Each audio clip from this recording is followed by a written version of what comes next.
Are you prepared for winter? We all have different seasons. Just as nature has seasons, we in our humanity have seasons. And this season we've been going through in 2020 has felt like a winter season. But you know what? Our God, He knows our frailty. Jesus walked in humanity, and He can sympathize with us. He can comfort us. He knows we're weak. He knows we're frail. And He knows that we are going to come across times of weakness, hardship, strongholds that seem unending.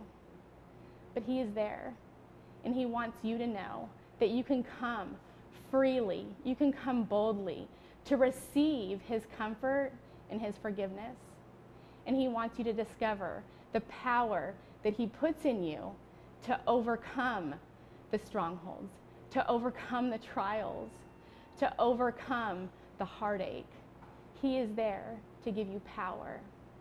So as it says in Hebrews 4:14, it says that we are to hold on to our faith. We're to hold on to the truth. But how do you hold on to faith? What is faith? Faith is a fire. And faith is vulnerable. Because you see, faith needs fuel. And in our faith, Jesus is our fuel. We have to know when our spirit, when our soul is just starting to maybe deplete a little bit. We need to understand that we need to run to Him, that He will fuel us up. He is our wood that will help us strengthen our souls, build us up into a burning fire so that we can hold on to that faith in these times of trial. So as people prepare in winter months, now I'm not talking about Texas winter months, but more like Minnesota or Maine winter months, the snow is going to come, and they know it. They know that they're going to be packed in, and it's going to be cold. So they prepare in spring. They plant seeds. They then work hard during fall, and they harvest everything that they planted. And we too need to do the same thing spiritually. We have seeds we need to plant in the spring. We have seeds of relationships we need to plant. And we also have seeds of being in the community. We need to get into small groups. We need to get into Bible studies. We need to do the things that are uncomfortable that God's asking us to do. And we need to pray, and we need to use our gifts. These are seeds we plant in the spring. And then come harvest, we actually get to gather all of those things that we planted in the spring. We now have healthy relationships that can help us endure and help support us, help strengthen us during the winter months that are coming. So we have healthy relationships. We've also get to harvest God's faithfulness. He has brought us through the uncomfortable things that He's asked us to do. We get to trust in Him that He has answered prayer. So these are things we get to harvest. And so when we harvest it, we get to enjoy it at that time. But one important thing when you're preparing for winter in Minnesota or Maine is that you can some of this stuff. You can it, the vegetables and the fruits, you save some of it.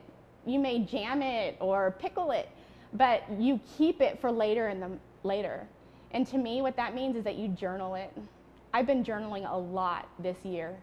And I've journaled what God has said to me months ago. I've journaled what He's done, what I've seen in His faithfulness. And so I have all these things so that when I go through these times where I'm like not hearing the Lord, or I don't understand the season, I just can't see the end, I have these things that I can look back on. And I can go through the journal and say, He's been faithful to carry me through. He has spoken to me. He is going to carry me through. So He shows me His faithfulness in the past season. So it's important for us to journal what He has done. It's also very important to prepare for the winter seasons by chopping wood. Chopping lots and lots of wood.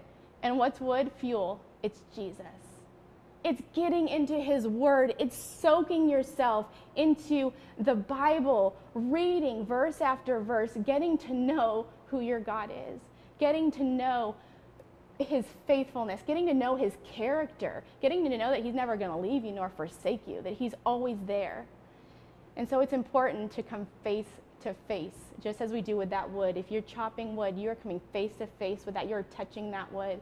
And so it's important to really dig into the Word, dig into being quiet, listening to Him, feeling Him. So I just want to say, are you prepared for winter? Prepare yourself.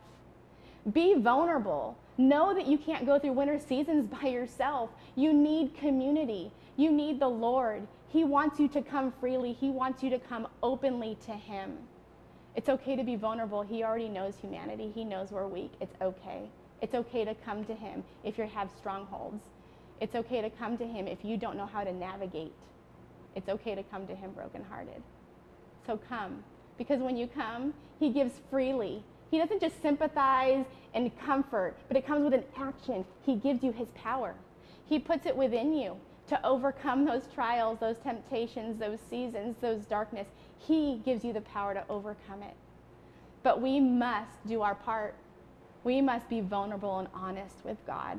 We must come to Him. We must receive from Him, receive His comfort, receive His forgiveness. And we must cling to Him, cling to His faithfulness, cling to His goodness, cling to our faith when we can't see and we don't understand, but we will act and we will hold on to faith.